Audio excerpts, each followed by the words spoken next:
खान वदय तथीर पे बुलंद सलवात पढ़ लीजिए। काफ़ी अहबाब तशरीफ़ फरमा है, दरूद पाक बुलंद आवाज़ से पढ़िएगा।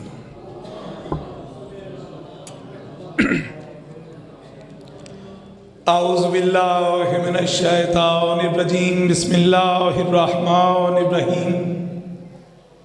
अल्हम्दुलिल्लाहि वस्सलातु वस्सलामु अलन नूरिल अव्वल व आलिहि तय्यबीन अत्ताहिरीन अल-मासूमीन। अम्मा बाद फ़क़द क़ाल अल्लाहु सुब्हानहु व तआला फ़ी किताबिहिल मजीद, बिस्मिल्लाहिर रहमानिर रहीम। यौमा नबअसु फ़ी कुल्लि उम्मतिन शहीदन अलैहिम मिन अनफुसिहिम व जि'ना बिका शहीदन अला हाउलाई व नज़्ज़लना अलैकल किताब तिबयानन लिकुल्लि शैइन व हुदन व रहमतन व बुशरा लिल मुस्लिमीन। बुलंद तर सलवात पढ़ लीजिए। नारे तकबीर, नारे तकबीर, नारे रिसालत, नारे रिसालत, नारे हैदरी, हैदरी, हुसैनियत, यजीदियत। बुलंद तर सलवात पढ़ लीजिएगा। दुआ है मोहम्मद व आले मोहम्मद अलैहिस्सलाम का खालिक अल्लाह आप सब की इस मुक़द्दस बारगाह में हाज़री कबूल व मंजूर फरमाए और इस अजीम इबादत का मेरा खालिक आपको बेहतरीन अजर अता फरमाए। आबाद रहें वो घर, वो करिए जहाँ पे ज़िक्र मज़लूम होता है, ख़ुसूसन जिन मरहुमीन के इसाले सवाब के सिलसिले में ये सफ़े अज़ा बिछी है। मालिक उन सब को पाक सैयदा के कदमों में जगह अता फरमाए। आप हजरात यहाँ पे तशरीफ़ लाए हो, मालिक आपके घरों की रौनकों को आबाद और शाद रखे।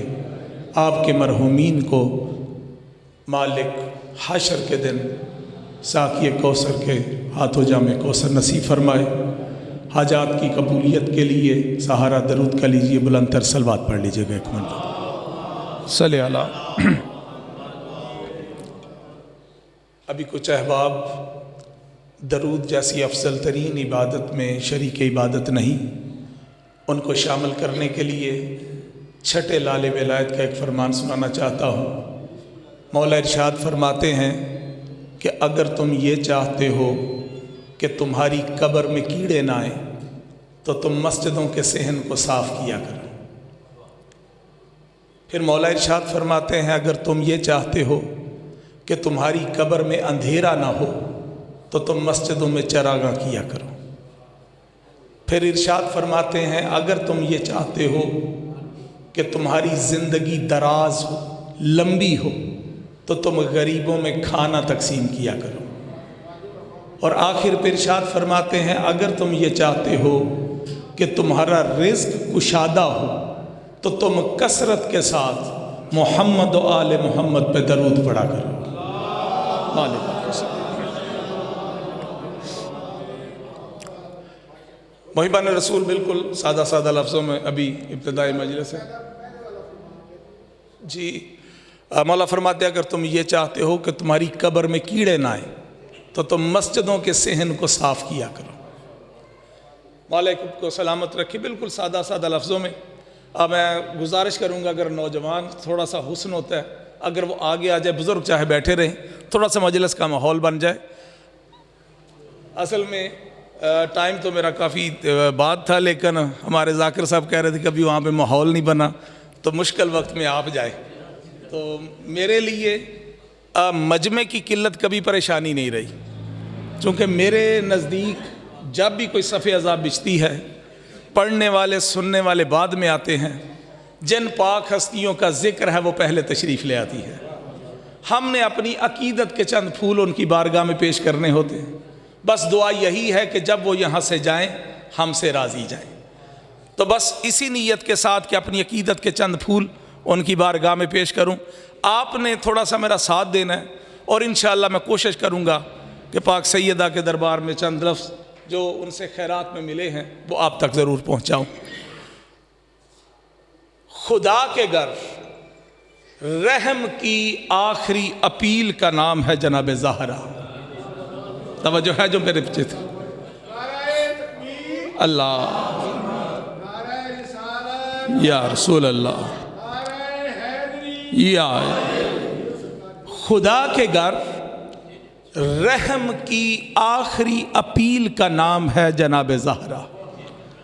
जो अब भी खामोश हैं थोड़ा सा और साथ दीजिएगा। मेरे नबी के हाथ पे मुकद्दर की लकीर का नाम है ज़हरा। मौला आपको सलामत रखे, जैसे इसकी मारिफत साथ दे। थोड़ा सा याद रखिए किबला, अब मुझे नहीं पता अकीदों का, लेकिन जो मेरा अकीदा है, पूरी कायनात को रिस्क बांट के अली खुद आके जिसके हाथों की पकी हुई रोटियां खाए उसका नाम है ज़हरा। मौला आपको सलामत रखे। मवद्दतुल कुर्बा में आपने इब्तदा में, चूंकि मुझे भी एहसास है लेकिन थोड़ा सा साथ देना, लेकिन ये मैं आपको ज़रूर बताऊंगा अपने मखसूस वक्त में। मैं ऐसा जो बीबी के पाक दर से मुझे जो खैरात मिली है आपको हिस्सा ज़रूर दूंगा, लेकिन थोड़ा सा इब्तदा में साथ दीजिएगा। मवद्दतुल कुर्बा में अहले सुन्नत आलिम जिनका नाम है सैयद अली हमदानी, उन्होंने पाक नबी का एक फरमान लिखा है। वो कहते हैं कि कायनात के नबी ने इरशाद फरमाया कि ज़मीन व आसमान में जितना पानी है ये हक़ुल महर है जनाब सैयदा का। तवज्जो है कि बिल्कुल, ज़मीन व आसमान में जितना पानी है ये किसका हक़ुल महर है? पाक सैयदा का। यानी इसकी मालिका कौन है? जनाब सैयदा। अब जितना पानी है, चाहे ज़मीन पे है चाहे आसमान पे है, उसकी मलकियत किसके पास है? जनाब सैयदा के पास। बस इब्तदा में साथ दीजिए, नतीजा आपको दूंगा। मौला के एक फरमान है, कायनात के नबी ने एक लक़ब दिया था मेरे मौला को, फरमाया था या अली अंत अबू तुराब, ए अली तू अबू तुराब है। सुना हुआ आपने बचपन से सुनने वाले। अबू तुराब के मानी क्या है? बोले मेरे साथ भाई। आप ऐसे चलेंगे, चूंकि मेरा अंदाज़ा खिताब तो और है, आपने मेरा साथ देना तो इंशाल्लाह कोई ना कोई बात आप तक पहुंचाऊंगा। क्या लक़ब है? अबू तुराब। और उसके मानी क्या है? मट्टी का बाप। सारे यही मानते हो, मट्टी का बाप है। अगर अली मट्टी का बाप है तो बाज एतराज करने वाले ये एतराज करते हैं कि अगर अली मट्टी का बाप है तो जनाब सैयदा को छोड़ के मौला अली ने जितनी औरतों से शादियां की वो बनी थी मट्टी से। अगर अली मट्टी का बाप है तो मट्टी से बनने वालियों से निकाह नहीं हो सकता। जल्दी समझ आ रही है? ये फिकी मसला है। अगर इसका मानी यह है मट्टी का बाप, तो जो मट्टी से बनने वाली खातून है उससे निकाह हो सकता है? नहीं हो सकता। अब मैंने सोचा, रिसर्च की कि यकीनन कायनात का नबी कुछ और कहना चाह रहा हो, और हमने अबू तुराब का मानी अपनी अक्ल के मुताबिक मट्टी का बाप कर लिया। तवज्जो रखिएगा, हमने अपनी कम इल्मी की बुनियाद पर अबू तुराब के क्या मानी कर दिए? मट्टी का बाप। नबी ने यूं नहीं कहा। जब मैंने लुगाते अरब को खंगाला, पूरी तवज्जो चाहिए, लुगाते अरब को खंगाला तो लुगाते अरब में अबू के मानी जहां जहां बाप लिखा हुआ था वहां लुगत में अबू के मानी लिखा था मालिक। तवज्जो रखिएगा, क्या लिखा था? मालिक। अबू तुराब का मानी मट्टी का बाप नहीं है, मट्टी का मालिक है। जैसे अबुल हकूल जमींदार को कहते हैं, जमीनों का मालिक, जमीनों का बाप तो नहीं होता। अबुल अक्साब लकड़हारे को कहते हैं, लकड़ियों का बाप तो नहीं होता, लकड़ियों के मालिक को कहते हैं। इसी तरह अबू तुराब के क्या मानी है? मट्टी का मालिक। अब जहां जहां मट्टी है उसके मालिक का नाम अली है। तवज्जो रखिएगा, मैंने कहा इब्तदा में मुझे आपका साथ चाहिएगा, बीबी के दर से जो खैरात मिली है वो आपको जरूर दूंगा। यानी मट्टी का मालिक मेरा मौला अली है। अब अली की हुक्मरानी समझाऊं कि अली की हुक्मरानी कहां कहां तक है। अब साइंसदानों से पूछिए, वो कहते हैं कि 41 अरब निजाम शमसी डिस्कवर हो चुके हैं। ये सूरज, चांद, सितारे, सैयारे, ये 41 अरब डिस्कवर हुए हैं इससे भी ज्यादा। वो कहते हैं कोई भी सैयारा, कोई भी सितारा ऐसा है ही नहीं जहां पे मट्टी का वजूद ना हो। वह चांद पे जाएं, मट्टी का वजूद है। सूरज पे जाएं, मट्टी का वजूद है। मरीख पे जाएं, मट्टी का वजूद है। नेपच्यून पे जाएं, मट्टी का वजूद है। यूरेनस पे जाएं, मट्टी का वजूद है। ज़ोहरा पे जाएं, मट्टी का वजूद है। वो कहते हैं कोई भी सैयारा, कोई भी सितारा ऐसा नहीं है जहां पे मट्टी का वजूद ना हो। तो बस यही मैं कहना चाहता हूं, जब हर मकाम पे मट्टी का वजूद है और अली है मट्टी का मालिक, अब घबराया ना करो कि अली के इशारे अंगुश्त से डूबा हुआ सूरज वापस क्यों पलटा था। अरे कैसे ना पलटता, वो मट्टी का बना हुआ नौकर है, अली उसका मालिक है। बोले आपको सलामत। दोनों बाजू बुलंद करके नारा हैदरी। भाई सूरज है मट्टी का, मट्टी का मालिक मेरा मौला अली है। अब असल में पता क्या है, मुझे अभी आपका मैंने कोशिश की कि आहिस्ता आहिस्ता जरा गुफ्तगू शुरू करूं और कोई ना कोई बात, चूंकि ये अदना सा तालिब इल्म जो आपके सामने खड़ा है, अल्हम्दुलिल्लाह मेरी 7 किताबें मार्केट में आ चुकी हैं, और जिनमें से 2 नेशनल अवार्ड मेरे मामू, सारे ये मेरे अपने, मेरा घर है अपना, जिस वजह से मैं यहाँ बिल्कुल लाइट से माहौल में कोशिश कर रहा हूँ। और मेरी ये 2 किताबें जो नेशनल अवार्ड जीती हैं, जिनमें एक अय्याम के हवाले से पाक सैयदा पे मैंने लिखी थी, द लेडी ऑफ लाइट, जिसका उर्दू तर्जमा अलहम्द की किरण के नाम से मार्केट में मौजूद है, जिसमें मैंने पाक सैयदा का तारुफ हर मजहब की इल्हामी किताब से करवाया। हिंदू कुतब, ईसाई कुतब, गौतम बुद्धा, जैनिज्म, हर मजहब का कोई भी पेशवा, कोई भी उनका रहबर उस वक्त तक जमाने से गुजरा ही नहीं जब तक कि उसने पंजतन को सलामी ना पेश कर ली हो। हर मजहब की मेरी किताबों में, पाक सैयदा के खुतबा लुमा में जो साइंसी इंकिशाफात हैं, तारीख में पहली दफा मैंने उस पर बहस की है, और इसी वजह उसको 2nd एडिशन टोटल इंडिया गया है। उस पर लेक्चर देने के लिए मैं बैरून मुल्क भी गया हूँ, पूरी तवज्जो की बिला। उस पर मैंने कोशिश की है कि नई नस्लों को बताऊं कि जिस दरवाजे पे हम झुकते हैं वहां पे सिर्फ हम नहीं झुकते, कायनात का जर्रा जर्रा वहां पे झुकता है। हर मजहब का पेशवा उनकी किताबों तक कोई पहुंचा ही नहीं है। ये एक चर्च है ईसाइयों का, पुर्तगाल में। अगर कोई मेरा नौजवान वहां से हो के आया हो तो मुझे बड़ी खुशी होगी, वो तायद करेगा। लिस्बन सिटी से 150 किलोमीटर की दूरी पे एक चर्च है ईसाइयों का इबादत खाना, लेकिन उसका नाम क्या है? The church of Holi lady Fatima. उसकी मिसल एक इधर मौजूद है अपना इस्लामाबाद में, और एक सियालकोट में मैंने देखा है, उसका नाम भी होली फातिमा चर्च है। भाई ईसाइयों में तो फातिमा नाम का तकद्दस नहीं है, फिर क्यों रखा? उनका अकीदा है, किताबें जाके पढ़िए, उनका अकीदा है कि पहली जंग अजीम कभी बंद ना होती अगर उस मकाम पे जनाबे सैयदा के नूर का ज़हूर ना होता।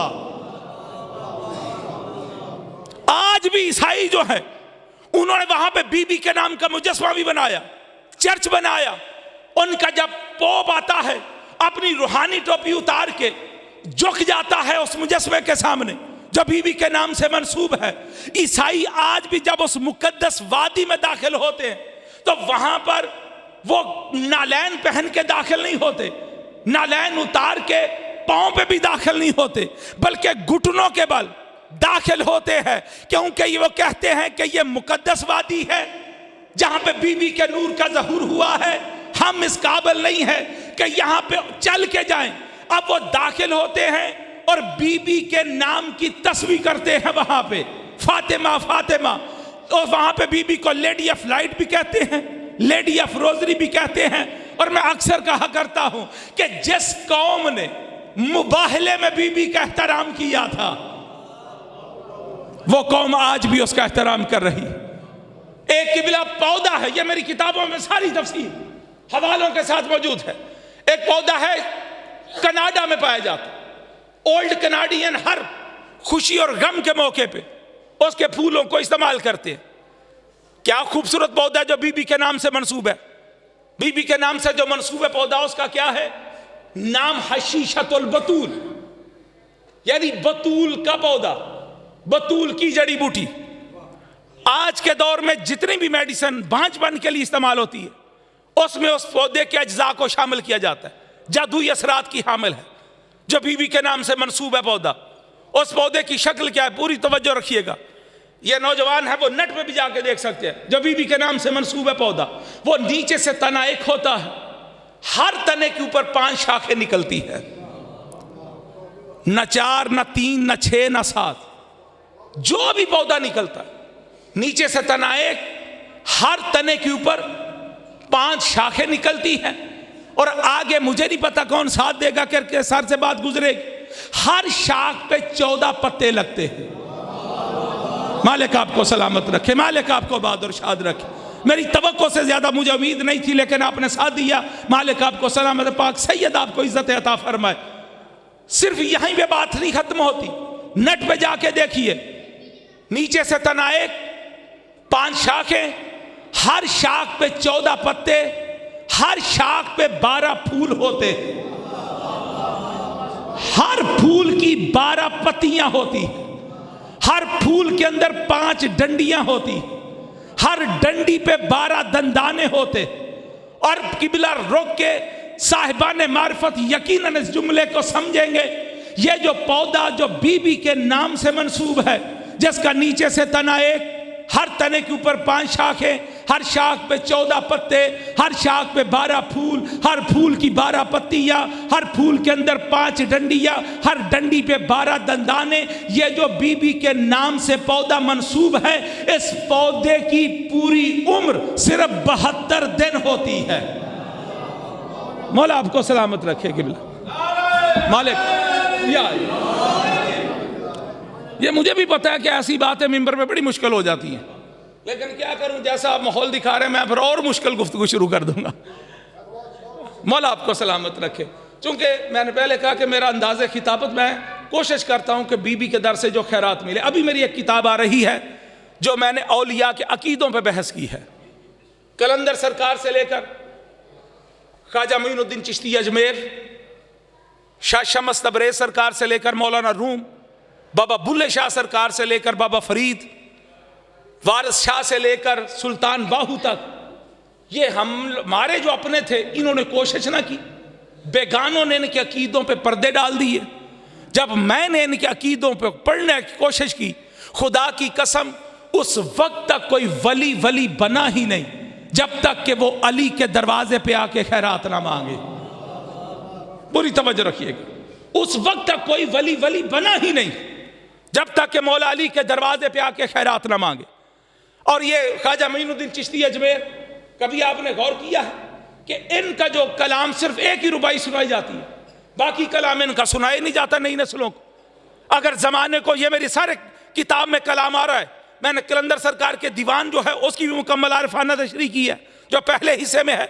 और उसके बाद, और याद रखिए कि बिला इनका ये जो मोहसिन नकवी शहीद की एक दुआ थी, ए रब्बे जहां पंजतन पाक का सदका, इस कौम का दामन गमे शब्बीर से भर दे। ये असल में ख्वाजा मोइनुद्दीन चिश्ती अजमेर वाले जो है, उनकी फारसी दुआ का उर्दू तर्जमा किया हुआ है। उनका बाकी कलाम नहीं लोगों ने पढ़ा। मुझे मेरी ड्यूटी बीबी ने लगाई कि नई नस्लों को बता कि बाकी इन वलियों का असल में अकीदा था क्या। और जहां पे 10 मुहर्रम को जाते हैं, बाबा सुल्तान बाहू, क्या इनके अकीदे को जमाना जानता है कि इनका अकीदा था क्या? फारसी कलाम को छोड़िए, फारसी कलाम में तो कमाल का अकीदा है इनका। पंजाबी में जो चंद चेहरे मुझे नजर आ रहे हैं कि यकीनन अब भी ना बोले तो मुझे दुख होगा। बाबा जी कहते हैं, हब लल्ला नू छड़ के थे क्यों फड़ना कच्चियां रस्सियां हो। मौला आपको सलामत रखे, मालिक आपको बहादुर। तवज्जो है सामने मोहतरम। ये बिजली या इसका कोई मेरे ऊपर असर नहीं होता, क्योंकि ये जिक्र है, जब ये नहीं था तब भी ये जिक्र जारी था। तवज्जो आप तक इंशाल्लाह मेरी बात पहुंचेगी, आप थोड़ी सी तवज्जो मेरी तरफ रखें। ताकि ये हकीकत मैं आपको बता दूं। याद रखिए इसकी दूसरी सतर में बाबा जी का अकीदा है। अगर आप समझ गए तो अगला हिस्सा पढ़ दूंगा, वरना यहीं पे छोड़ दूंगा। और याद रखिए ये जो बातें हैं ये हम जैसे फकीरों से मिलती हैं, ये मिंबर पे हर बंदे से नहीं मिलती। ये माँ पाक सैयदा खैरात तकसीम जब करते हैं तो ज़र्फ दे के तकसीम करते हैं कि जिसका जैसा ज़र्फ है। और मैं भी कोशिश करता हूँ नई रसूलों में जिसका ज़र्फ हो कबूल करने का, सिर्फ उन्हीं तक पहुँचाता हूँ। पूरी तवज्जो रखिए कि बिला बाबा जी क्या कहते हैं, हबल तो समझोगे नहीं, बोले मेरे अल्लाह दी, वो कहते हैं अल्लाह दी रसी। अब मैं कहाँ आपको लेके जाऊं तफसीरों की तरफ, क्या तफसीरों में हबल अल्लाह कहा किसे गया है। लेकिन पुराने सुनने वाले अल्हम्दुलिल्लाह आपको पता है कि हबल अल्लाह कौन है। वो कहते हैं हबल अल्लाह नू छड़ के थे क्यों फड़ने कचियां रसियां हो। दूसरी सतर में बाबा जी का कीदा है, जाकर सही पूरी तवज्जो, कहते हैं हबल अल्लाह नू छड़ के थे क्यों फड़ने कचियां रसियां हो। ओए 14 नहरां फैज दियां वग दियां। मौला आपको सलामत रखे, मौला आपको बहादुर शाद रखे। 3 7 9 11 नहीं, ये बाबा सुल्तान बाहू का कीदा समझिए। वो कहते हैं 14 नहरां फैज दियां वग दियां क्यों वड़ने औखियां कसियां हो। पंजाबी समझने वाले बंदे हो, तुसी कलाम नहीं समझो तो केड़ा समझेदा। क्या खूबसूरत अकीदे। अगला हिस्सा जो चुप थे उनका हक तो नहीं है, लेकिन जिन्होंने साथ दिया उनकी मार्फत में उनको अगला हिस्सा पहुंचा देता हूं। बाबा जी कहते हैं हबल अल्लाह नू छड़ के थे क्यों फड़ने कचियां रसियां हो। ओए 14 नहरां फैज दियां वग दियां क्यों वड़ने औखियां कसियां हो। ओ बेअकला तेनू अकल नहीं, तेरियां रब क्यों मत्ती खसियां हो। ओए जहला नू तू पीर बनावे जेड़े ओहद बदर दे नसियां हो।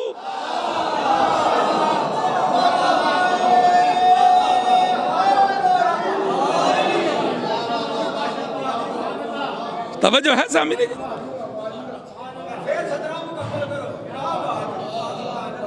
17 दोबारा पढ़िए तो फिर ओदा देना भी पैंदा कुछ। लेकिन मैं सिर्फ इतना मांगता हूं कि सुनने का सलीका हो, कदर की जाए, जो मेहनत होती है उसकी बस कदर कर दी जाए। मेरे लिए सिर्फ इतना ही काफी है। खुदा की कसम पूरे जिगर की ताकत के साथ हबल अल्लाह। और इसका एक और ना आपको सुना दूं, इसको छोड़ के आगे ना सुना दूं कलाम। वो कहते हैं आशिक सोई हकीकी जेड़ा कतल माशूक दा मन्ने हूं। ये तो मुझे लगता है तशरीह करनी पैनी है। वो कहते हैं सच्चा आशिक वही होता है अगर महबूब कहे कि मेरे लिए जान दे दे तो वो मैदान छोड़ के ना भागे। ओए होए होए ओ खुदा के लिए भाई, सच्चा आशिक तो वो होता है ना, महबूब कहे कि जान दे दे वो दे दे, तो जो जान बचा के भाग जाए वो तो आशिक नहीं ना होता। ये जितने बुजुर्ग थे ना ये मार्फत में बात करते थे, नाम नहीं लेते थे, मार्फत वाले समझ जाते थे। वो कहते हैं आशिक सोई हकीकी जेड़ा कतल माशूक दा मन्ने हूं। अच्छा मुझे इतना बताइए और मार्फत की बात कर दूं। मुझे बताइए क्या मौला हसन के सामने जब जहर का प्याला आया था उन्हें पता नहीं था कि इसमें जहर है? पता था ना। जब पता था तो पिया क्यों? पूरी तवज्जो रखिए। अच्छा मौला हुसैन को नहीं पता था करबला में क्या होना है? पता था ना, गए क्यों? भाई जब पता था जहर है प्याले में, पिया तो खुदकुशी, खुदकुशी हराम, फिर पिया क्यों? करबला में जाना था, पता था कि वहां पे कत्ल होना है, गए क्यों? जानते हुए। असल में इस रात से पर्दा ना हटता अगर सूरह दहर की ये आयत मेरी आंखों के सामने ना होती।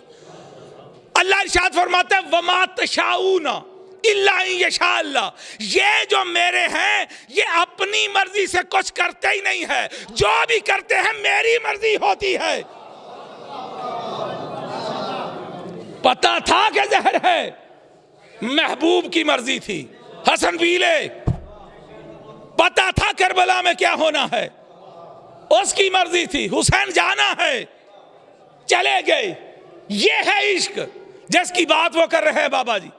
वो कहते हैं आशिक सोई हकीकी जेड़ा कत्ल माशूक दा मन्ने हो। इश्क ना छोड़े, मुख ना मोड़े, भावें से तलवारा खन्ने हो,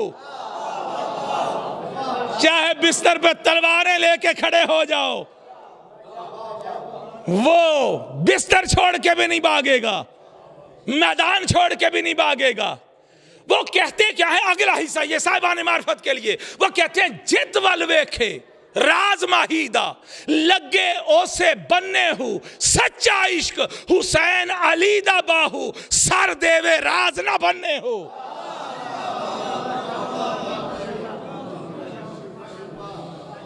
पूरी तवज्जो रखिएगा साहब, मैं जिंदगी रही तो इनका ये पूरा कलाम और इनको ये जो विलायत मिली थी, इनकी किताबें पढ़ी हमारे भाइयों की, बाबा जी को कल कैसे, और यहाँ पे 7 मुहर्रम को जाते हैं, ये बाबा फरीदुद्दीन गंज शकर रहमतुल्लाह अलैह, कभी उनके अकीदे के बारे में लोगों को पता है?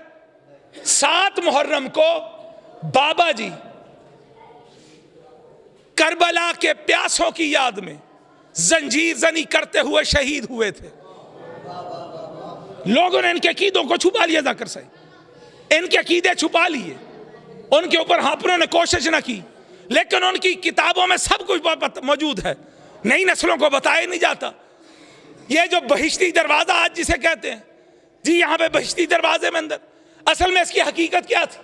किताबें पढ़िए, इसकी हकीकत ये थी कि बाबा जी ने एक दरवाजे के ऊपर पंजतन के नाम लिखे थे, कहते थे जो इनका हो गया जन्नत के दरवाजे में दाखिल हो गया। ये लोगों ने इनके अकीदों को छुपाया, ये नई नस्लों तक पहुंचाना पाक सैयदा ने ड्यूटी लगाई के लिए लोगों को बताया। आ जाइए कि बिला तवज्जो है,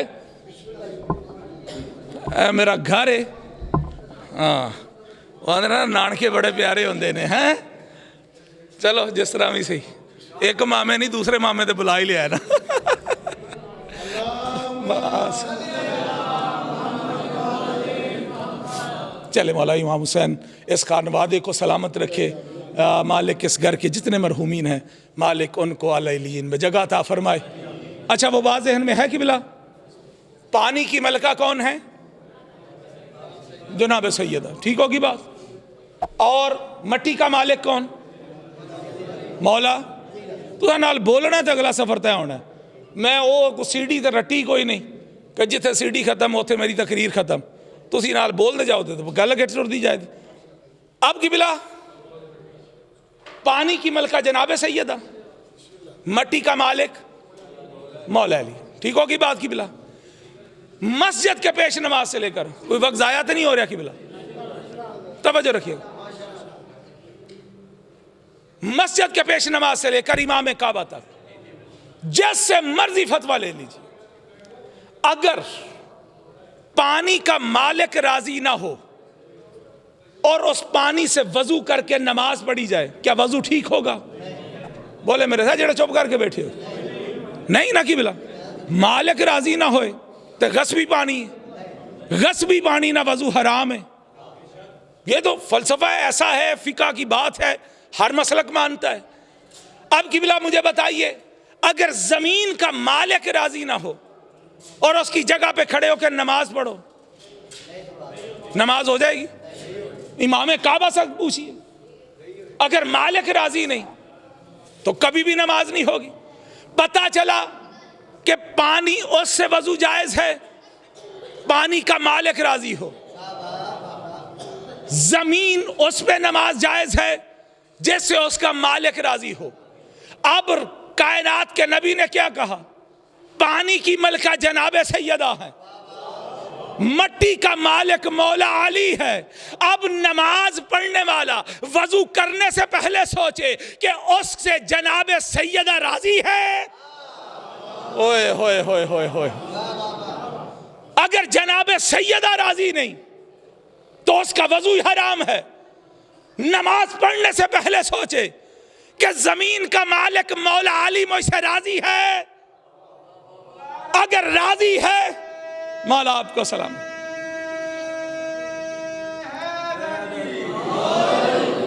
दोनों बाजू बुलंद करके नारा हैदरी।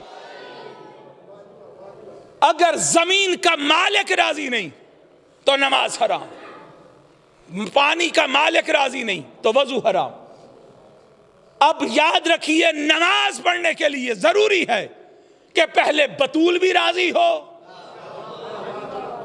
पहले मौला अली भी राजी हो। नमाज और किबला है तो अहले सुन्नत, एक सना खान है जिनका नाम आपने यकीनन बड़ा सुना होगा, अहमद अली हाकम।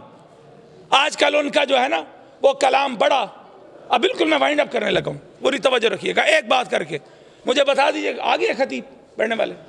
चले ठीक हो गया, मैं बिल्कुल वाइंड अप करने लगा हूँ। ये तो मेरा घर है, मैंने तो सिर्फ अपने एक हाजिरी लगवानी थी, जिसके दिल तक मेरी बात पहुँच गई, जिंदगी रही तो तफसीलात फिर। अहमद अली हाकिम साहब की एक बड़ी मारूफ नात है, वो कहते हैं होंदी कायम नमाज नहीं ओना दी जेड़े भुल के बतूल नूं पढ़दे ने। हाय हाय हाय, ये नेट पे जाके आप सुन लीजिएगा। उन्होंने होंदी कायम नमाज नहीं ओना दी जेड़े भुल के बतूल नूं पढ़दे ने। और आपकी मोहब्बत को देख के एक और जुमला उनका ज़हन में आ गया। एक ये नेट पे क्लिप मैंने देखा था, क्लिप में क्या था, प्रोग्राम था शान जनाबे ज़हरा व खलीफा अव्वल, ये प्रोग्राम था, ठीक है कि बिल्कुल। लेकिन ये आजकल चल रहा है ना, वहां पे कलाम पढ़ने के लिए बुलाया गया इनको, अहमद अली हाकिम साहब को। उनकी बाकी कलाम में छोड़ते हुए आखिरी शेर जो है वो कहते हैं, हाकिम तो फी के तौबा न फिर मिल सकी उसको।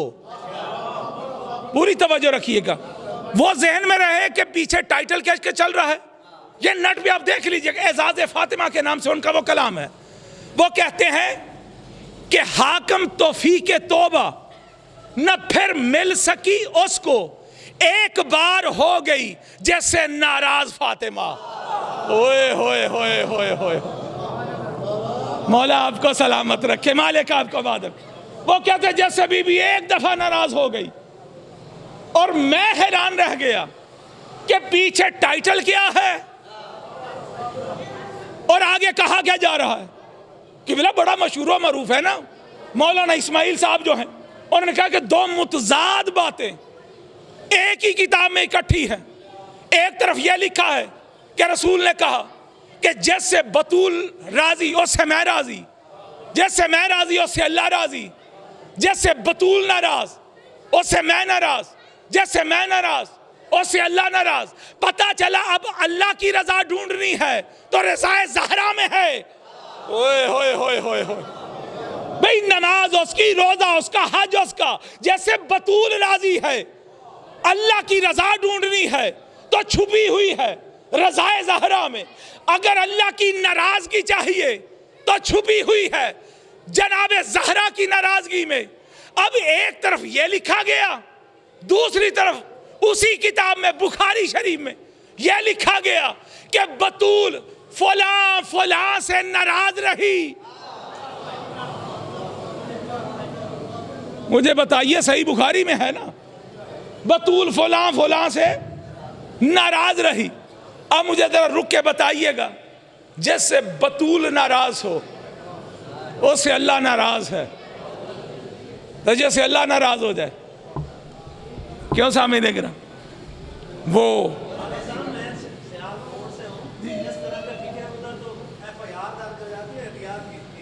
नहीं नहीं, इसमें गलत क्या है?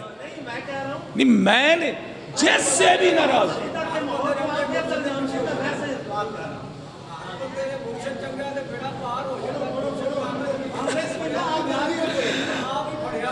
अच्छा आपके इल्म में एक और बात नहीं है, आपके इल्म में एक और बात नहीं।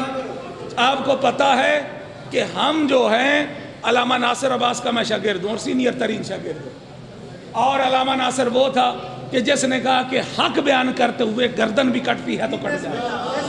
और जब आप FIR की बात करते, मैं खुद वकील हाँ, इन FIR ना मैनू कोई परवाह नहीं। जी बिस्मिल्लाह, जी जी जी माशाअल्लाह, आहा, वाह वाह वाह वाह वाह वाह,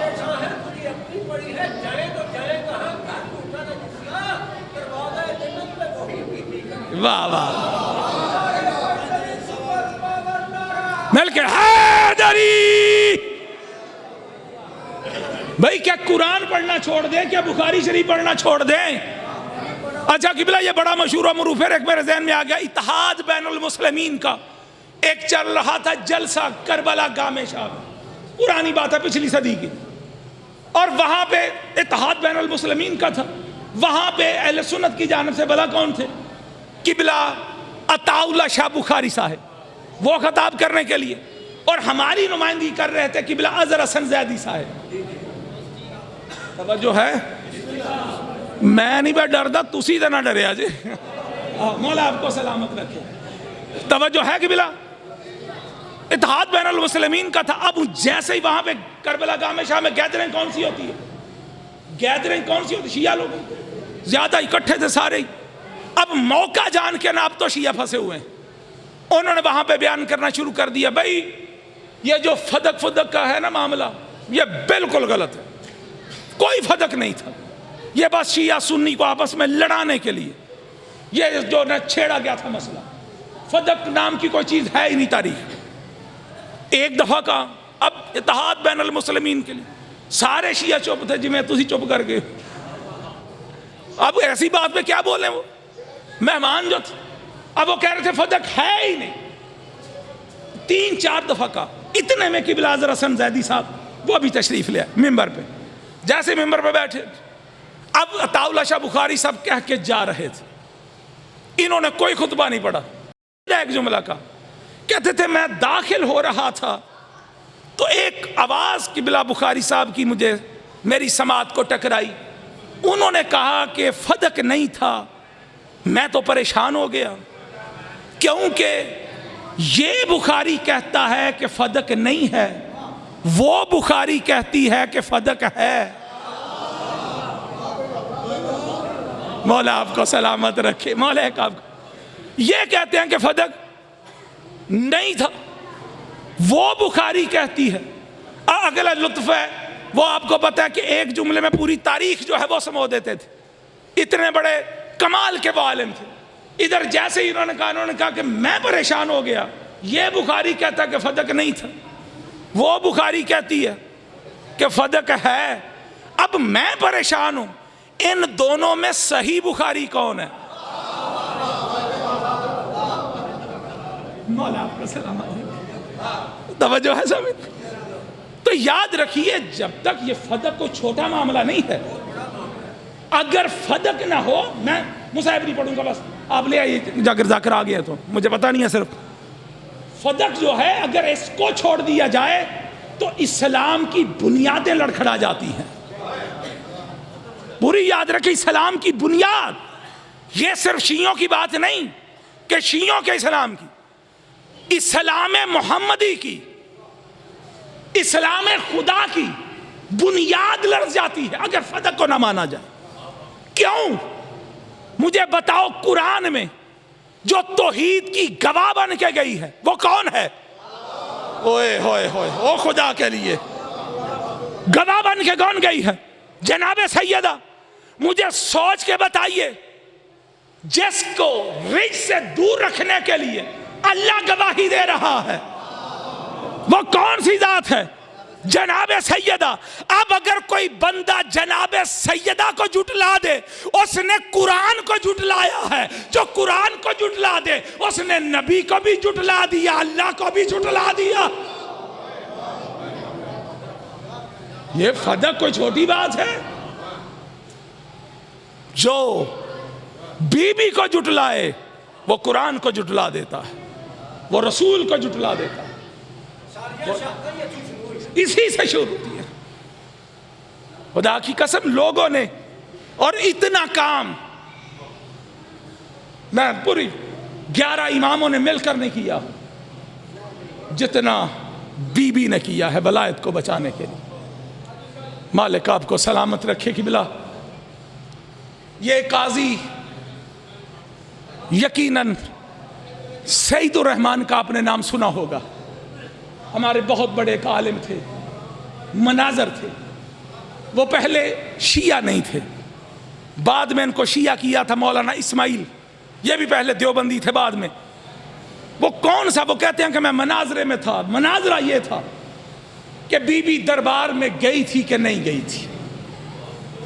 बस आखिरी जुमला कहने लगा हूं, सिर्फ इबादत मुकम्मल हो जाए। वो कहते हैं मनाजरा ये था कि इसके साथ, मौलाना इस्माइल के साथ, कि बीबी दरबार में गई थी कि नहीं गई थी। उधर से भी किताबें थी, इधर से भी किताबें थी। काजी सईदुर रहमान कहता था कि नहीं गई, वो भी किताबें पेश करता। मौलाना इस्माइल साहब किताबें पेश करते कि बीबी दरबार में गई थी। अभी ये बात चल रही थी, 2 दिन गुजर गए मनाजरे के। तीसरा दिन फिर हुआ। काजी सईदुर रहमान कहता मैं किताबें खोलने लगा कि आज मनाजरे में ये दलीलें पेश करूंगा।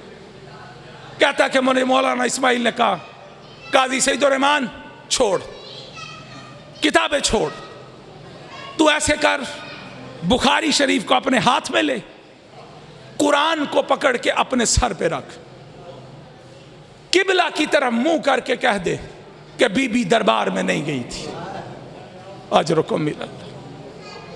वो कहता मेरे जहन में ख्याल आया, लोग कचहरियों में, पर्या पंचायत में, थानों में झूठी कस्में उठा देते, मैं भी झूठी कसम उठा देता, मेरी अपने भाइयों में बल्ले बल्ले हो जाएगी, मैं मनाजरा जीत जाऊंगा, मौलवी इस्माइल हार जाए।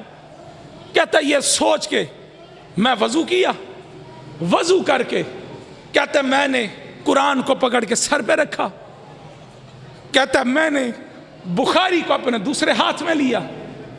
कहता जैसे ही मैं किबले की तरफ मुंह करके मैं कसम उठाने लगा, कहते अचानक मेरे ज़हन में ख्याल आया कि मैं कसम उठाने लगा, मौलाना इस्माइल का चेहरा तो देखूं, जब वो मनाजरा हार जाएगा मैं उसको सुन्नी कर लूंगा।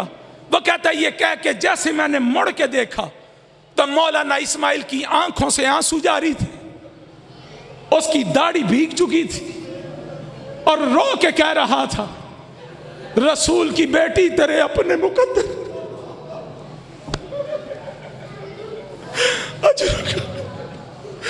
रसूल की बेटी मैं जितना तेरी वकालत कर सकता था मैंने उतनी वकालत की, लेकिन तेरे अपने मुकद्दर तू पहले दरबार से भी खाली आई थी।